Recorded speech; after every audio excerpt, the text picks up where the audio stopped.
السلام عليكم حبايبي الحلوين، عاملين ايه؟ جايلكم بفيديو جديد واكله مشبعه. هي اختراع عندي انا وبس، انا اخترتها وسميتها الفنكوش. تيجي نشوف الفنكوش بيتعمل ازاي. نشا مع كوبايتين دقيق، كوبايتين لبن زي ما انتوا شايفين كده، والاستاذه بيضه هانم اللي هي يعني مخليانا مش عارفين نتكلم، وبيضايه، ومعايا ايه تاني، ومعايا البطاطس، ومعايا جبنه شيدر مبشوره، والبطاطس هقشرها وابشرها زي ما انتوا شايفين، ومعايا القرن الفلفل الاحمر. ليه بقى؟ عشان انا ما عنديش بابريكا، فلازم نتصرف. هجيب بقى الكبه بتاعتي الجميله اللي مدوخيننا كل يوم دي معانا، وهنزل ما فيها بالبطاطس المبشوره والفلفل الاحمر اللي انا خرطته كده. انا بشرت البطاطس ليه؟ عشان انا عايزه البطاطس ما تكونش باينه في الخلطه بتاعتي.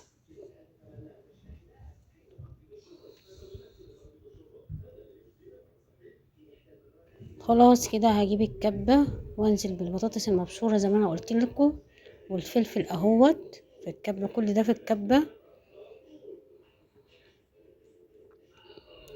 وانزل معايا بالجبنة. الجبنة الشيدر هتديها سيكة حلوة كده الخليط بتاعنا. وانزل باللبن، بص، ادي كوبايتين اللبن اهم نزلت بيهم عشان تبقى حاجة سايلة كده. وانزل بالبضاية بتاعتي،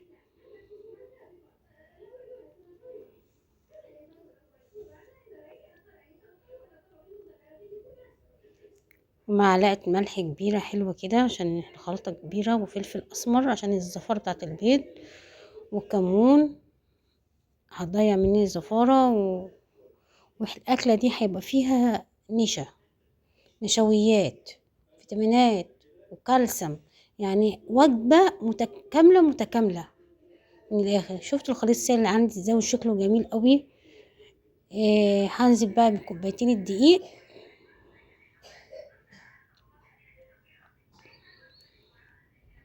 وهنزل بالنشا، واقلب كل الخليط ده كله على بعضه.